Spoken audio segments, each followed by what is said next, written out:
From a Doug Flair in the house.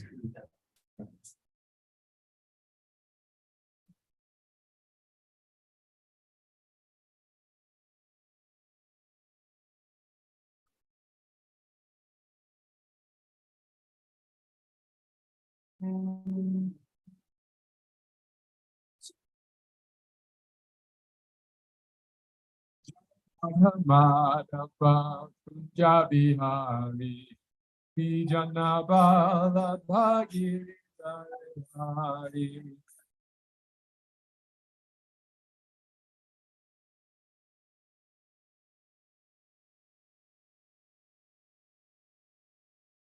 Jaya Radha Madhava Punjabi Hari Gopi Janabala Bhagiri Hari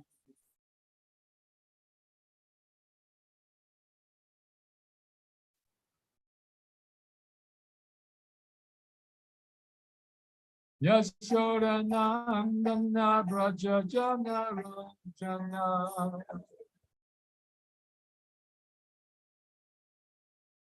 Yashoda Nandana Braja Jana Ranjana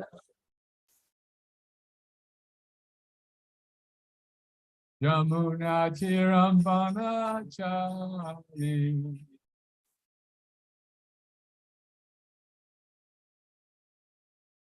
Yamuna Tirambana Chari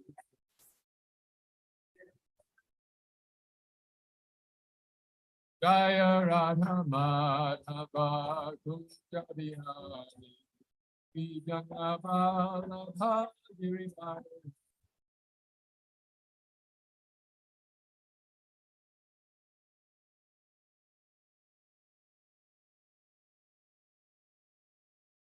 Yashoda Nandana Braja Jana Ranjana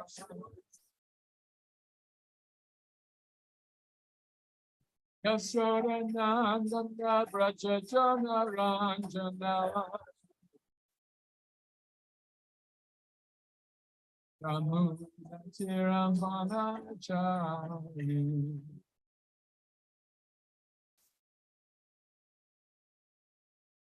Yamuna Tirambana Chari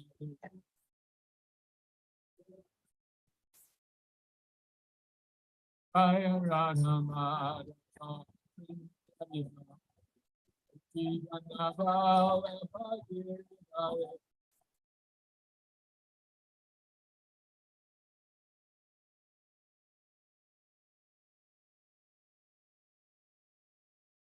Yashoda Nandana Braja Jana Ranjana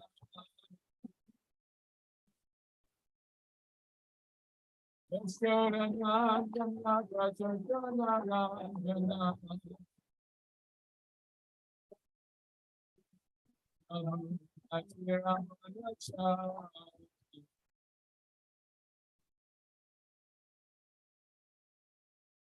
Yamuna Tirambana Chari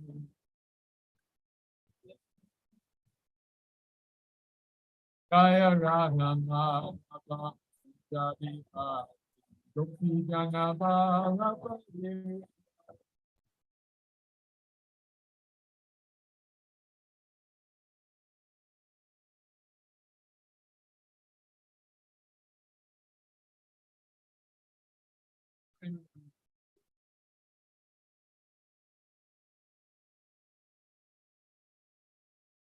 Om Namo Bhagavate Vasudevaya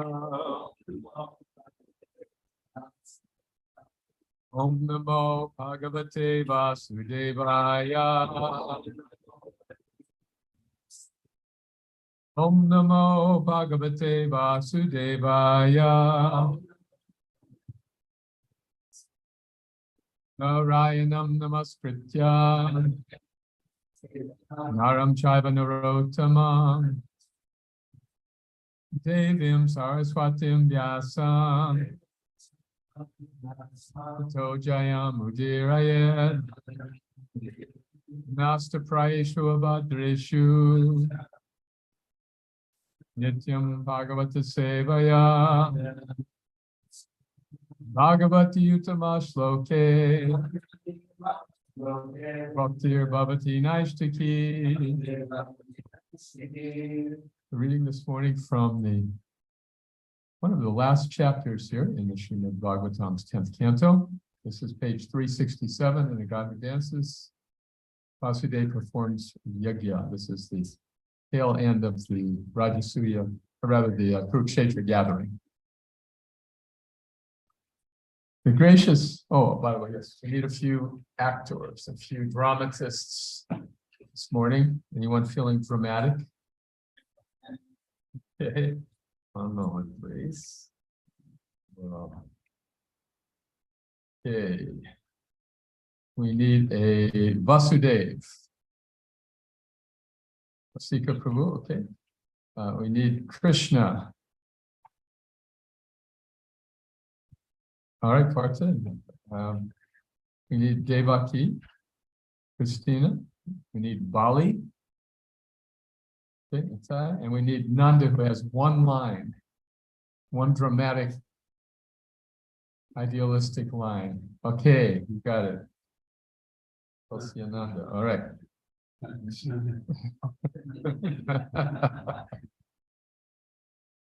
The gracious Vasudeva paid his respects on hands and knees and asked the sages, hey, Vasudeva, you need a mic. Please stay on. Please stay on as sacrificial priests. The sages, all agreeable, arranged the articles according to the strictest set of Vedic principles. Then Vasudeva and all the kings and queens went off to bathe. They dressed in fine new clothing, garlands, gems, and sandal paste.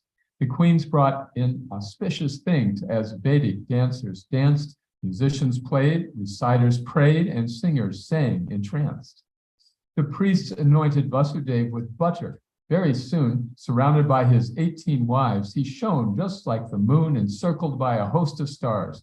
The sages blessed them all by sprinkling them with water based on Vedic protocol. Though Vasudeva wore deerskin, all his wives wore silks and gold.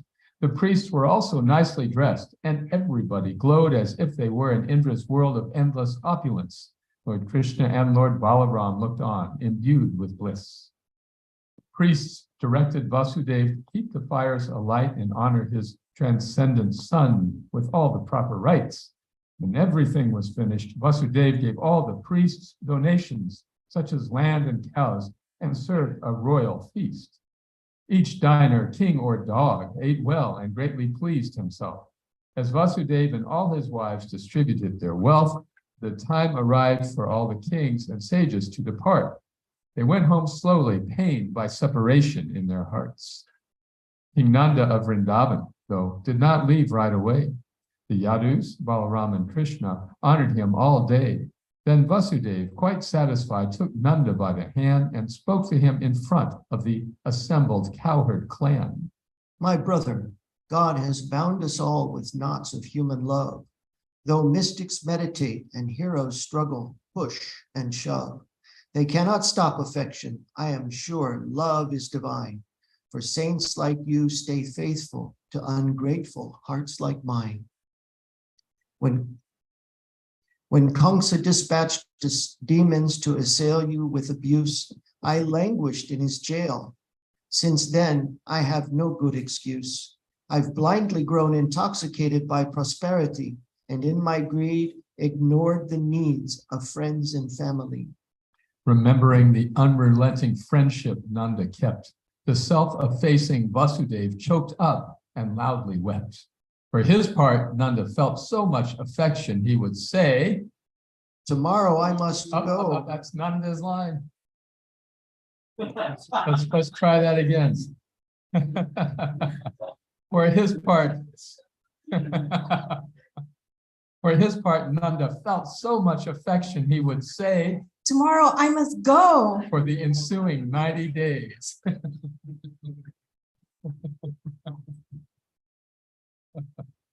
King Nanda and the cowherds were reluctant, it appears, for Krishna had preoccupied their minds for many years. At last, their wagons loaded down with precious Yadu gifts, they headed for Mathura, though their pace was hardly swift. The relatives departed, and the monsoons on the way, the Yadus went back home to Dwarka that very day, ecstatic that their pilgrimage allowed them to attend the sacrifice of Vasudeva and see their long-lost friends. Days later, Balaram and Krishna bowed to Vasudeva. Recalling what the sages said and how his sons behaved, their father was at last convinced of their divinity. He thus addressed them both by name and told them lovingly, "O Krishna, Krishna, best of yogis, ceaseless Sankirtan, I know you have created the material pradhan, the universal elements of heaven, earth, and hell, though matter doesn't touch you when you manifest yourselves. Since you have fathered nature, everything that comes to be in any shape or fashion is your private property. Whatever piece of nature that appears before my view is for you, by you, from you, and within you too. After making matter, you make everything compelled to move and grow and change and die by entering yourself within each atom as the supersoul, the life of all. The universe exists and breathes because you're thus installed. Both life and matter, varied as they are, arise from you, as does the brilliance of the sun, the glowing of the moon. The lightning's flash, the twinkling of millions of stars at night, the permanence of mountains and the earth's sustaining might. In water, your refreshment, taste, and sustenance combined. In air, your warmth and vigor of the body and the mind. You're down and up, you're left and right, within and all around. In all pervading ether, you are the element of sound. You energize the senses and allow them to perform. Your speech, allowing sounds to gain the power to inform. Your reason, memory, and ego, and all that they bring. Your one unchanging substance in a world of changing things. Imprisoned in this world of ceaseless change, the foolish soul neglects to understand you, his sublime and transcendent goal. Though blessed with healthy human life, without you, he's bereft and wastes his chance to exit from the chains of birth and death. You keep such souls bound up with ropes of love, life after life. My body is myself, they think. I own my kids and wife. My wife and I believe you were our child taking birth when you were just arriving to relieve the troubled earth. Now he changes the meter a bit, please. Oh, kindly Lord, I touch your feet for divine protection, the very feet that end the pain of sustained connection. With birth and death, I am exhausted with all pretenses. Enough, enough with all my cravings to please my senses. When we were trapped in Kamsa's prison like beasts in cages, you said you'd been our son before in some former ages. You come and go like summer clouds throughout human history. No one can fathom your appearance and all its mystery. Lord Krishna thought, my father's role eludes Brahma, and yet this is the same, no, regular. the sage's No. words remind him of what I made him forget. Yeah. I relish his paternal love. With that, he bowed his head, replying in the gentle, smiling voice, Lord Krishna said. Wait, what? Go ahead. Oh, Go ahead, that's fine. Dear Father, everything you said describes creation well, referring as examples to my brother and myself. Yet you and all the Yadu dynasty exemplify the oneness of existence, Father, not just he and I. Although he looks as different as every living being, the bright eternal supersoul is one in everything. As water may appear or disappear in many shapes, the supersoul appears diverse in all that he creates. All right, so let's take a moment and look what has just happened here. So Vasudeva is on this kind of transitional platform. Thank you very much, by the way, for reading. That was very dramatic. Vasudeva is on this transitional platform. Sometimes he thinks he's Krishna's father, and sometimes he thinks Krishna's God. And he's very unsteady in that respect. He kind of goes back and forth. So remember that Vasudeva was imprisoned by Kamsa, and he was very astute as a Kshatriya. Vasudeva is like, he's a politician. He's a royal personality, and he understands how politics works. So even when Kamsa set him free, he did not think that Kamsa would let him stay. So he was always prepared, and he was always anticipating the next move. And he and his wife were finally imprisoned. What caused them to be imprisoned by Kamsa? Does anyone remember? Who was responsible? Narada Muni. Everything was cool. Vasudeva said, I promise I'll bring our sons to you so that you can do whatever you want with them because of this prophetic voice you heard. And Kamsa said, all right, well, I trust you. Whenever Vasudeva speaks, it's always trustworthy. So then Vasudeva brought the first child, and Kamsa said, oh, you keep him. It's the eighth one that I have to worry about. But Vasudeva did not think for a moment that Kamsa could be trusted. And sure enough, Narada Muni came and said, do you realize that all the demigods are taking birth all around you? And did you know that in your past life, Vishnu killed you and he's going to kill you again in this life? And Kamsa said, just see what happens when somebody tries to be a nice guy. Put him in prison. So why would Narada Muni do that? Everything was cool, and then Narada Muni comes along. Speed up and expedite. To speed up. Now, how did that speed it up? Well, when atrocities are. Oh, let's get, yeah, please use the mic. Narada wanted to speed Krishna's appearance, but how would that do it? How would getting Devaki and Vasudeva in prison speed up Krishna's appearance? When putting them in prison. Yeah. Well, that followed with all the atrocities that he has made against all the newborns. And But before Narada came, Kamsa let the first boy live. So really, you see what I'm getting at here? I'm not cutting you off. no. Okay. Well, if they had the children, it would have taken a couple of years for them to raise that child, and then the next one, and then the next one, and then the next one. So it would have taken a long time until the eighth child would come. They may have even stopped at 7. Right? No rush. Right, but when they were in prison, their only hope for getting out of prison was to get to child number 8. So bang, bang, bang, bang, bang.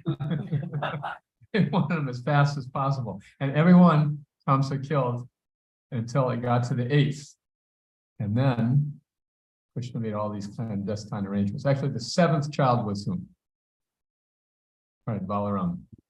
And Balaram was mystically shifted out of the prison. Everyone thought Devaki had a miscarriage for number 7.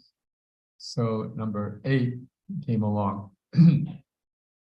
And by the power of Yoga Maya, Vasudeva was able to sneak him out of the prison to Nanda Maharaj's house. So such a complicated program, you know, such a very complicated plan that Krishna uses to take birth. And that's also related to what Krishna is saying here.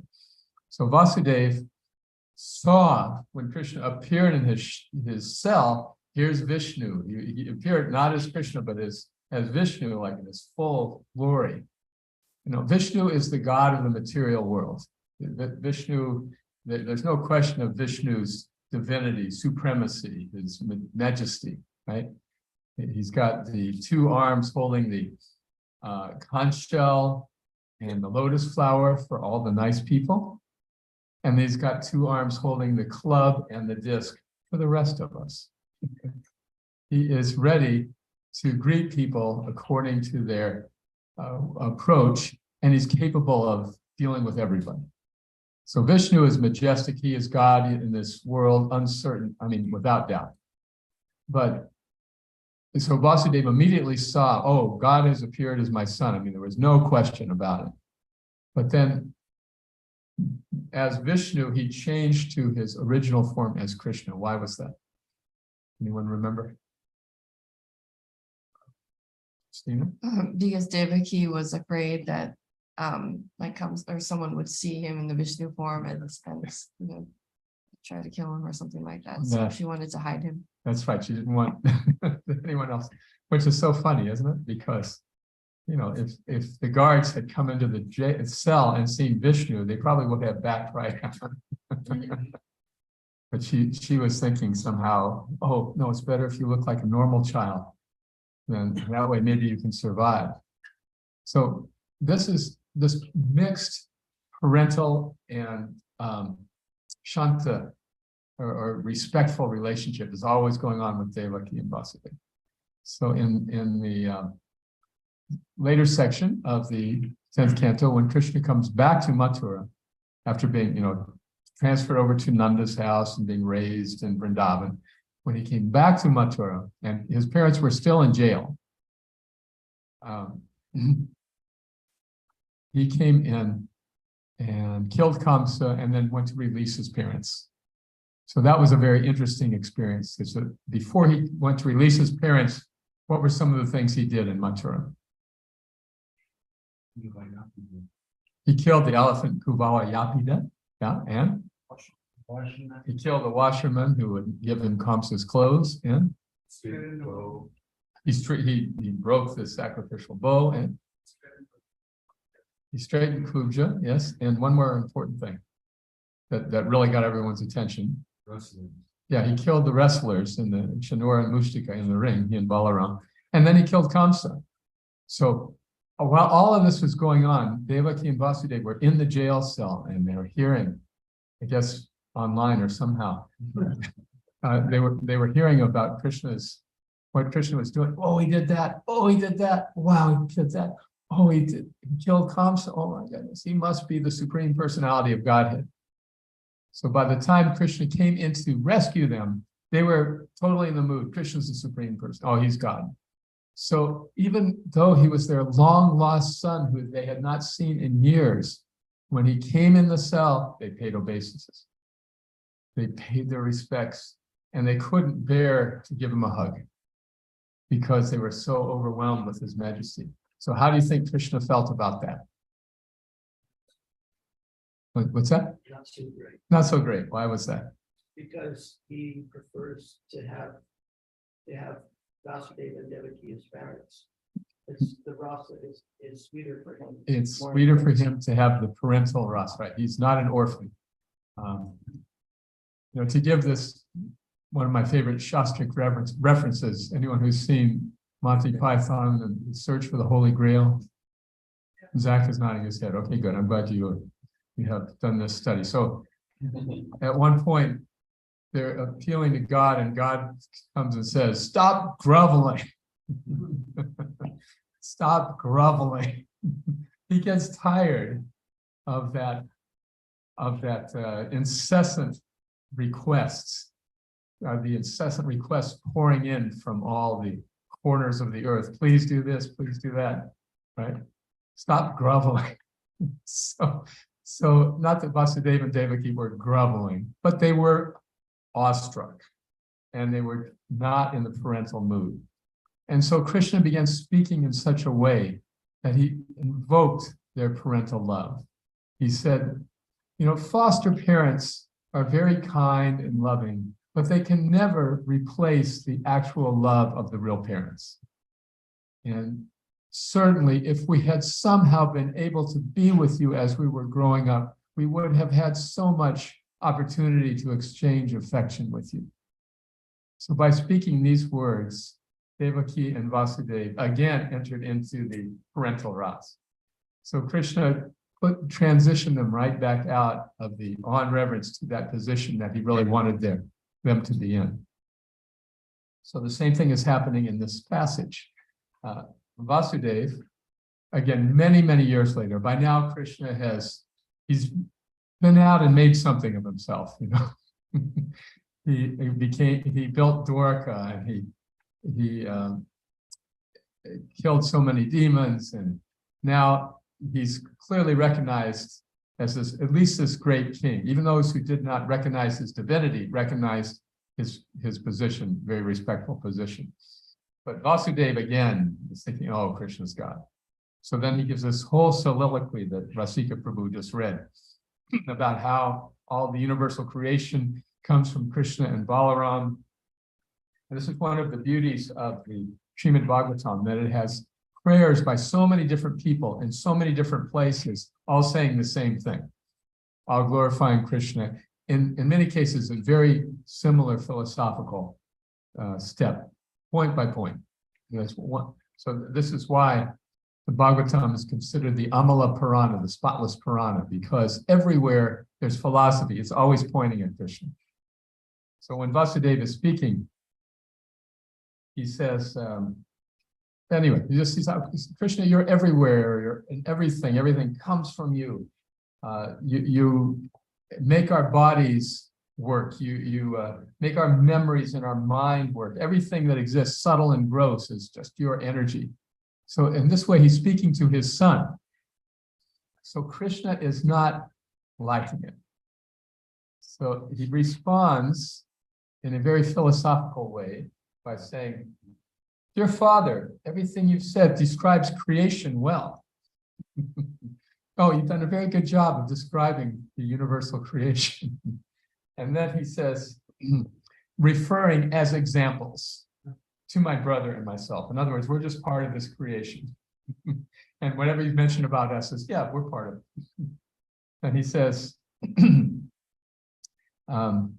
although he looks as different as every living being, the bright eternal supersoul is one in everything. Anyone remember this from the Bhagavad Gita? How the supersoul is in every heart. Krishna describes this in various places. Supersoul sitting in everyone's heart. Sarvasya Chaham Redi Sanavishto.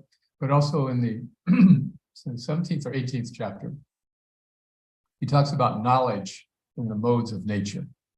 And that knowledge, which sees the connectivity of every living being, is knowledge in the mode of goodness. The super soul, in other words, seeing that the super soul is in every heart, that knowledge is in the mode of goodness or beyond. But knowledge which sees every body as different, according to their gender or their race or their age or their nationality, that's the mode of passion.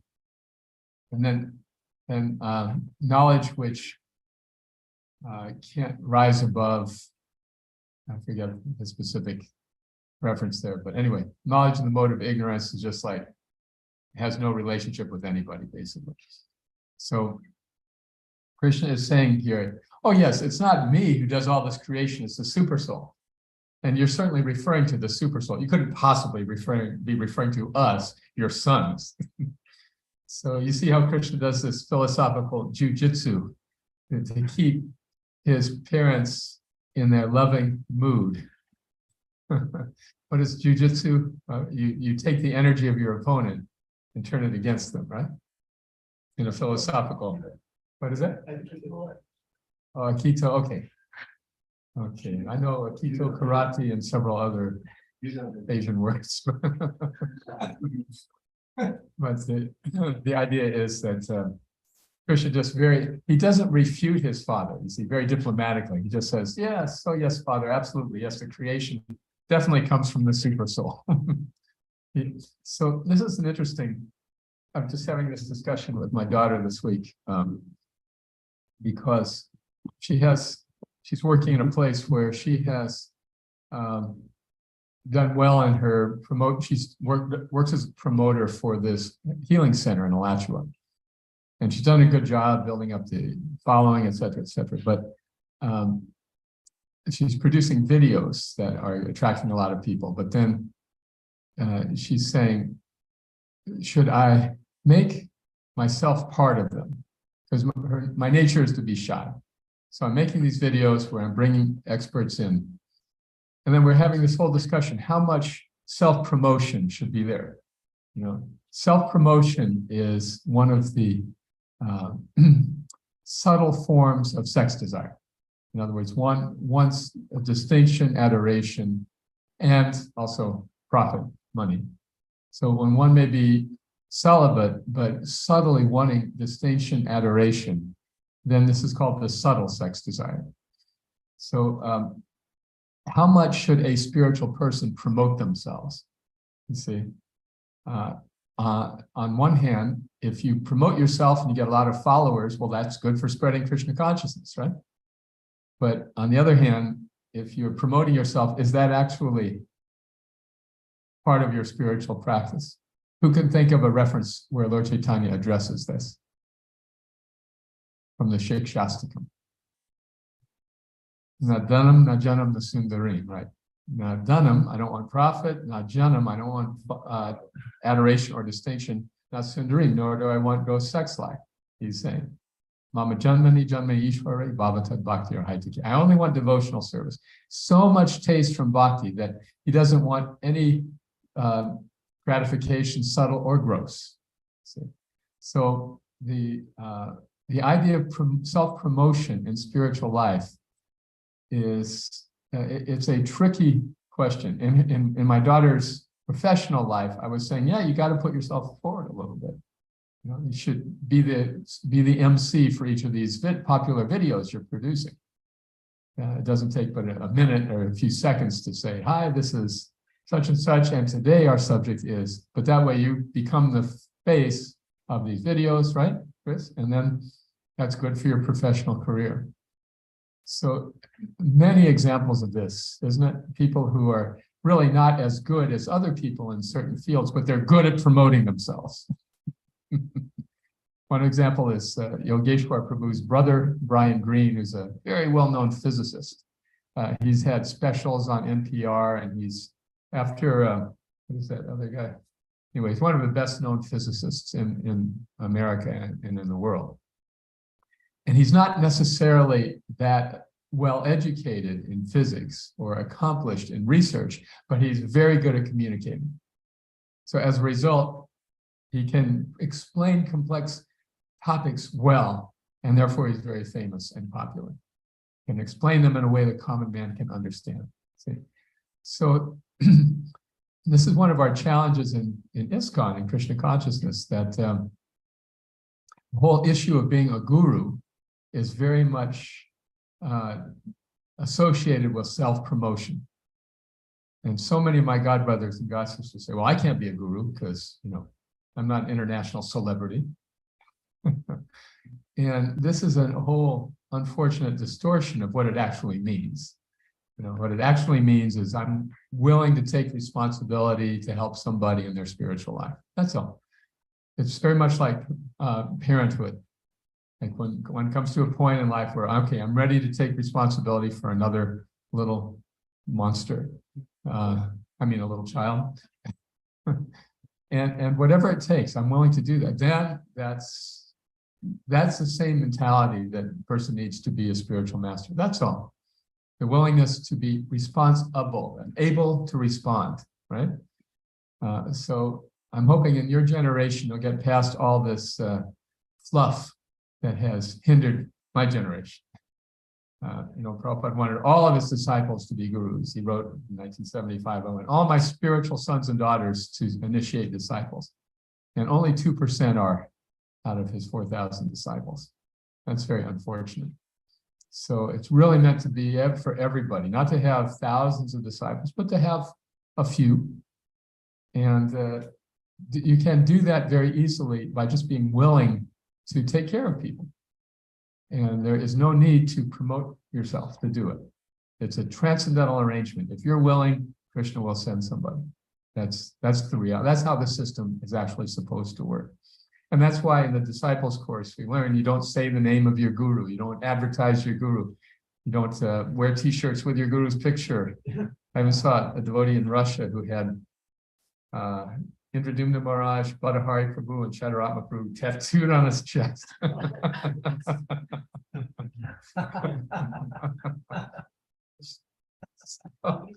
What's that? Haribol? What?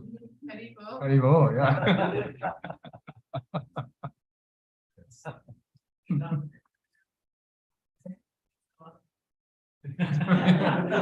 Which one?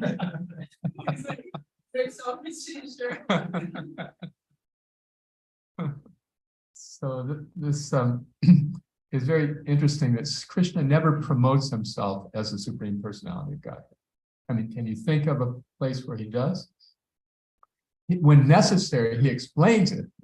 When necessary, he explains it, right? Go ahead. What do you think, Christine? When he was playing with the cowherd boys, and the cowherd boy and he lost like the game, and they wanted to make him do the thing, and then he was like, "No, I'm a Supreme Personality, you got it." And they were like, "Okay, well, you get a pass today, but you have to do it tomorrow." So he did pull that card. Once in a while, yes.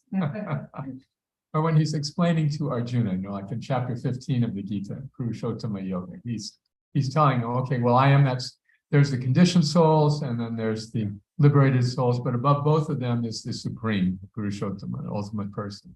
And because I am beyond both the liberated and the conditioned, I am recognized by all the Vedas as that supreme person. So when the facts are necessary, he gives the facts. But he doesn't go around with a cape and a sign, I'm the Supreme Personality of Godhead, worship me. Pridananda Maharaj said this funny analogy one time. He said that he was talking about paying obeisances. It's such a big thing. I never paid obeisances to anybody before coming to Krishna consciousness. Did you? You did. So my parents are from South Korea, so I grew up in this pretty like Korean flavored culture, even though I was born in America.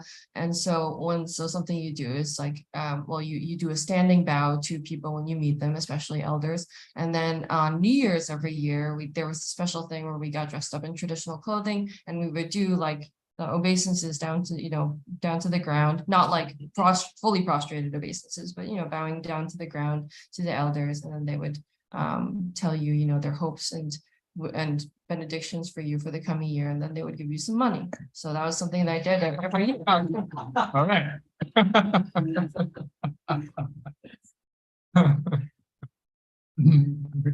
That's good. How much money? Decreases well. Okay. No, that's very cultured and a beautiful tradition. And it is appropriate, but how many of the rest of us ever paid obeisances to our parents? Once Brahmananda came in, his mother came in to the little temple at 26 2nd Avenue, and Prabhupada said to him, bow down. And he paid obeisances to his mother. And then Prabhupada asked her for a donation. A nice Jewish mother. She said, I already gave you 2 sons.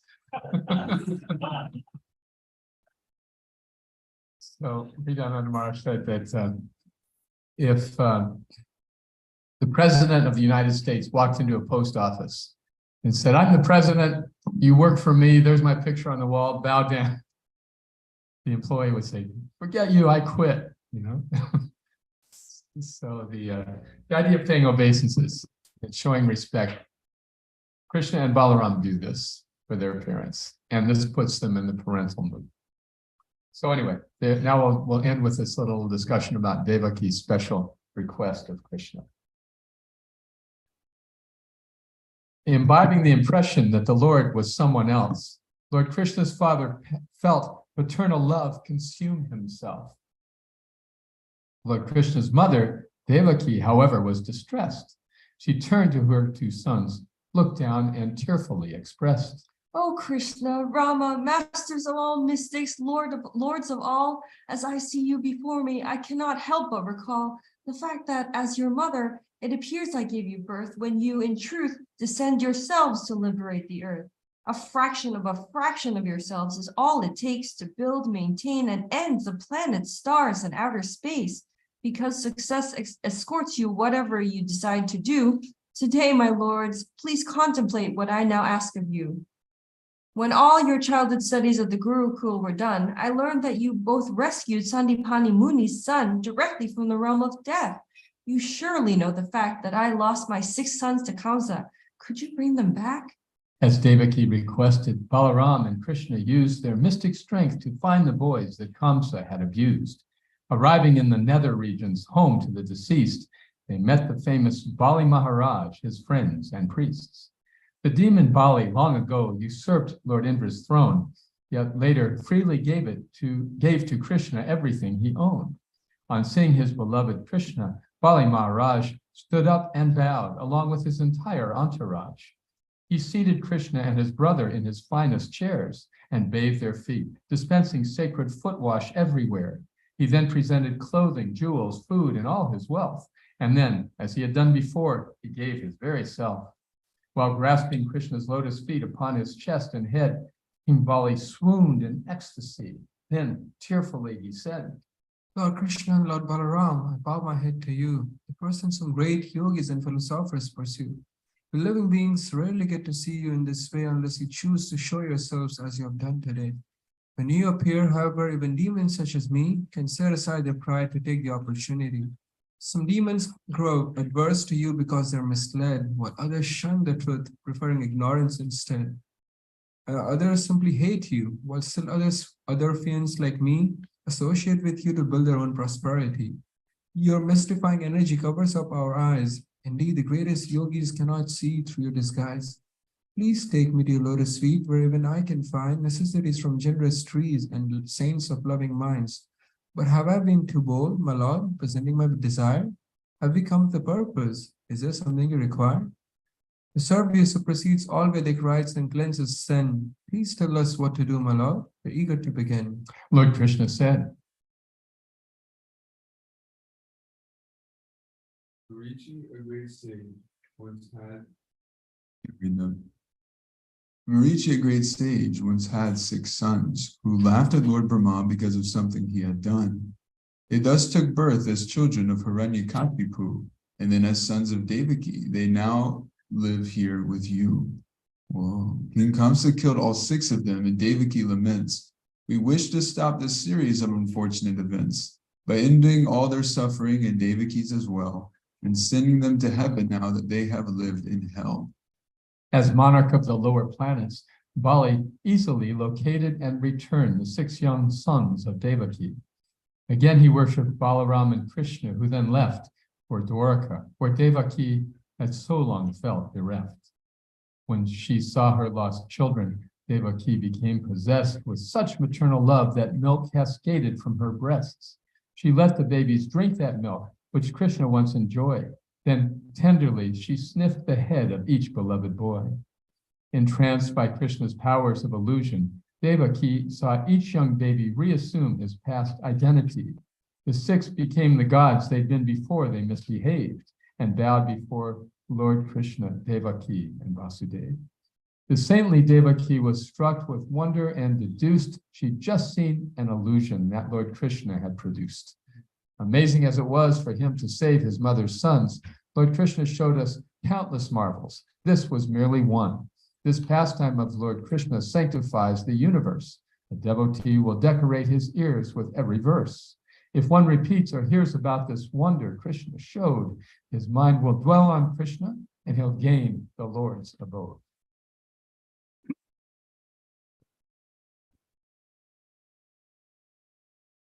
You see how Devaki vacillated? She began her talk with Krishna, recognizing his divinity. And then she asks more of a parental-like favor. First, she maintained this more awestruck mood. But at the same time, if you're truly overwhelmed with awe, would you ask for something like that? Right? It would not be as easy. So you see, this mood of parental love vacillating with awe and reverence is never found in Nanda and Yashoda. They are always just Krishna's parents. And Nanda is a very simple person by mistake. That's why, by nature, that's why he only has one line in this whole chapter. That's all he could remember. But Nanda never gets confused about Krishna's identity. Sometimes he thinks maybe he's a demigod. Maybe he's a demigod. And when Gargamuni, the priest of the Yadus, came to perform Krishna's birth ceremony in secret, he read his horoscope and said, he told him that he told him directly, your son was Vishnu in a former life, and now he's come again. And so treat him very respectfully. So this did not register with Nanda Maharaj. He still thought of him as his son. He heard it, but it didn't sink in. And he always felt that Krishna was just his beloved son who needed his protection. He was always worried about Krishna and worried about how he's going to protect him from all these demons. And he was amazed at his good luck that all these demons happened to die and Krishna survived every time. Providence must be smiling on us. So this is why Nanda is actually in a more elevated position than Vasudeva, although they're both parents. Nanda's love was more unmixed with this awe and reverence. Yashoda also, always, even when Krishna showed her the universal form within his mouth, she became confused for a moment, but then almost immediately returned to her feelings of parental love. So this is the 10th canto's glory, that it just elucidates all these rasas with so much beautiful detail. Any comments or reflections, discussion? Parts of Prabhu? I had one in this last section that was interesting to me. How Devaki valued her sons independently. They weren't just parts to play for her to get to Krishna. And she was in front of Krishna and still felt, I love these souls. I want to see these souls. You know, they're important to me. These are my sons. And then Krishna handled it very expertly by giving her a chance to experience that exchange, and then revealing to her that these actually aren't your sons. It's more than that. Yes, they had a whole backstory. Yeah, they were gods who got in trouble and had to take some births. Just the fact, you know, sometimes for myself, I can think this is just happening for me to be purified and go to God. But actually these people that I'm around, they're independently important. They matter. You know, if I'm in front of God and I'm thinking about my friend, I love this person also. You're not just someone who's helping me get to Krishna. You're actually valuable in your own right. And then Krishna's response to that, I think, was also beautiful. That yes, I'm going to give you that opportunity to love your son, and also show you we're more than just a body. Yes, very nice point. Thank you. That he was reciprocating with her parental desires. He did not neglect them or just try to overrule them or say, "Ah, come on." You raise an interesting point. If you don't mind, I'll digress to it for a moment. That Devaki and Vasudeva, in a sense, were intentionally killing their children, right? They knew what was going to happen, but in order to come to the 8th pregnancy, they had to go through these 7 previous ones. So what is the difference between that and abortion?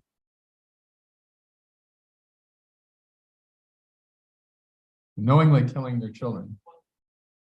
Pardon me? It was not for sense enjoyment, yes. It was for service, okay? Okay, that's a good difference. Right. In most cases, people have abortions. Why? What's that? Unplanned pregnancies. They don't want the responsibility of having to care for a child. So it's a very intense dichotomy in our country because of this issue. Of course, as devotees, we understand the sanctity of life. And we know that abortion is a horrible sin.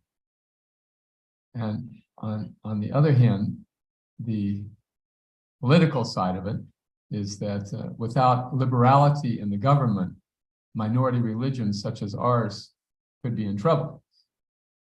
If the government has that much power that it can regulate people's decisions about pregnancies, then it certainly can. It's not a far cry to regulate their decisions about religion. It is more or less a religious cause behind anti-abortionism, isn't it? It is essentially driven by conservative religious people. So, what is the Krishna conscious viewpoint on abortion? What's that? Self-control. Self-control instead of birth control. Wow, go Paul. That is a great slogan. What's that? T-shirt, yeah.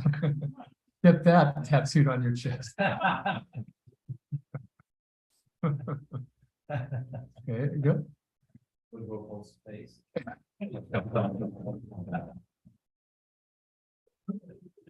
And a cloud above.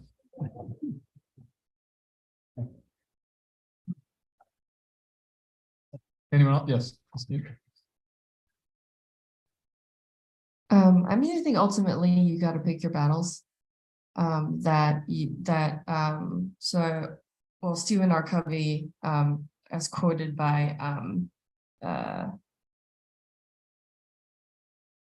the guru whose name I'm forgetting. Sridhar Swami, maybe, or- No. Says the main thing is to keep the main thing the main thing.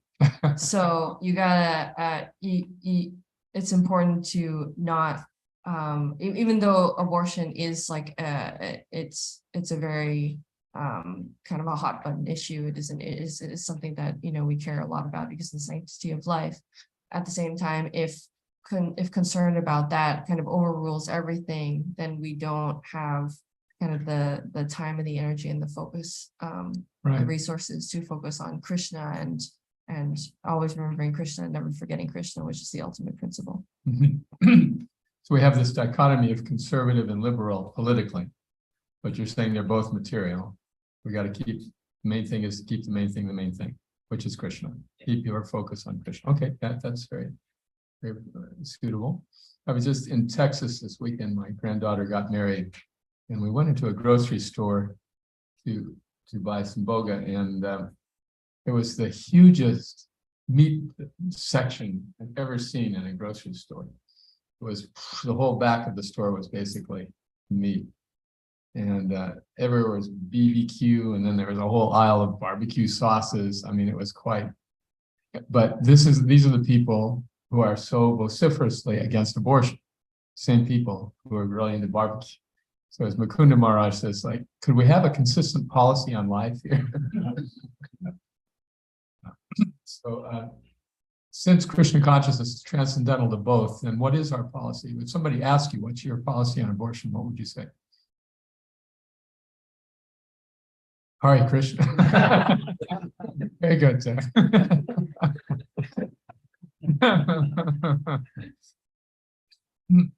Here's a simple answer that no one's sure. You can say the reality is that both sides, pro-abortion, anti-abortion, they're both band-aids. They're not really dealing with the real problem, which is self-control, not birth control, right? The problem is that people are looking for happiness in the wrong places. And as a result, you have all of this concomitant suffering and misery that comes simply as a result of not, having a planned marriage and a plan to raise children. That's all. You want all the sense enjoyment, but not the responsibility. So why, in that cheating mentality, how can you expect something different? So this is the Krishna conscious answer. We're neither pro nor anti-abortion. We're pro-Krishna. We're pro-yoga. We're pro-self-control. We're pro-marriage. We're pro-responsible parenthood. Murali Prabhu.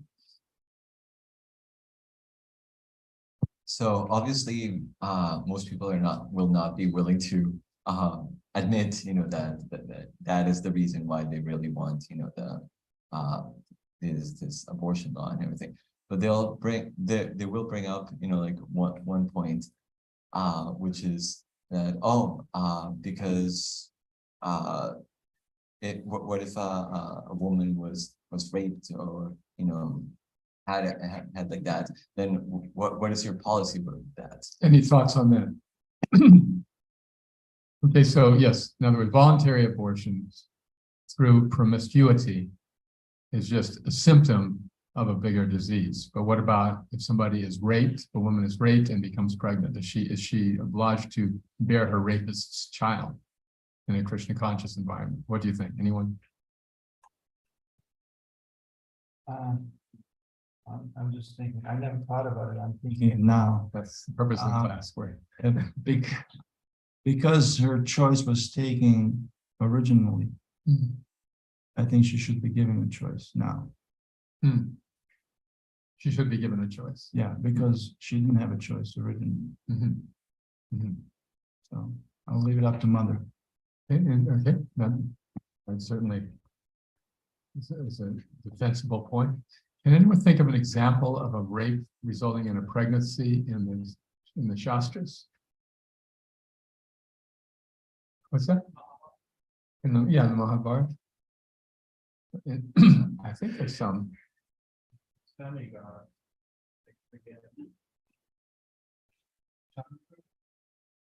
don't think the Bible can definitely brought up. I can't remember exactly who it was. Yes, one they went after Brihaspati's wife. Yeah, that was somewhat forced, I think. That's probably. And I think there are some references maybe in the 9th canto. But in any case, the children were brought to term, even as a result of the rape. But socially, that also makes a lot of sense. It's just, again, if the world were Krishna conscious, there wouldn't be rapists. But the realities are there. Anyway, it's a tough issue, but I hope this gives you some leverage. Just the real point is to be Krishna conscious, and then you don't have to deal with it in your life. You just don't have to worry about that issue. Be Krishna conscious, follow the regulative principles, and so much suffering is avoided. So once Srila Prabhupada was asked, what if everybody became Krishna conscious and then renounced, how would the human race continue? He said, why do you want to continue this nonsense human race? Another occasion, he was asked a similar question, and like if everybody practices celibacy, then then how will the population be maintained? He says, do you really think there is any danger of that happening?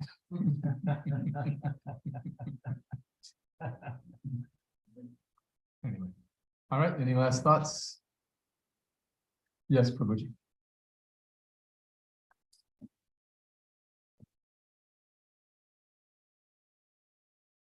I've heard this argument before about, what somebody's raped, abortion can be justified. And one Jewish person actually said something nice. He said, you can't make a case for the policy based on different extremes. Somebody brings an extreme situation and tries to defend their position. It's really not the strongest position. Just like when Prabhupada had this argument with their priests and friends, he said, well, we have to feed children, so I have to kill cows. It's like, no, well, you can grow grains. But the same way you can say, well, what if somebody attacks me? Can I just shoot somebody? Well, doesn't mean I just go ahead and shoot everybody. It's extreme cases. It doesn't defend the main policy, the main idea. Right. So in other words, this is an aberration. The argument about rapes, incest, etc. That's really secondary. Very few abortions or pregnancies are caused in that way. Okay. Yes. I think that's a really good point. And what I would say to that is just so that, when someone brings up a corner case, you don't want to be like, oh, well, we don't think about those, right? Because I think the purpose of bringing up extreme cases is just to give the other person an opportunity to demonstrate that they have a heart, that they have some kind of compassion. And so so it's not so much like, we have to take the extreme cases as the standard case. That's obviously not going to be good for policy or whatever. But when someone brings up the extreme case, you shouldn't be like, oh, that's not what happens in 99% of cases. Or like, yes, like that's an unfortunate situation, and show that you you have a heart, basically. So that's what I think the purpose is of bringing up extreme cases. I see. Yes, to show a breadth of vision. Yeah, good. Okay. All right, so in summary, we learned about transitional rasas with Krishna, and we talked about self-promotion and how it's poisonous for spiritual life. It's really not necessary. And then we talked about abortion and what is the Krishna conscious position, right? Okay, so remember 3 points from class. That was a good one. Srila Prabhupada ki jai.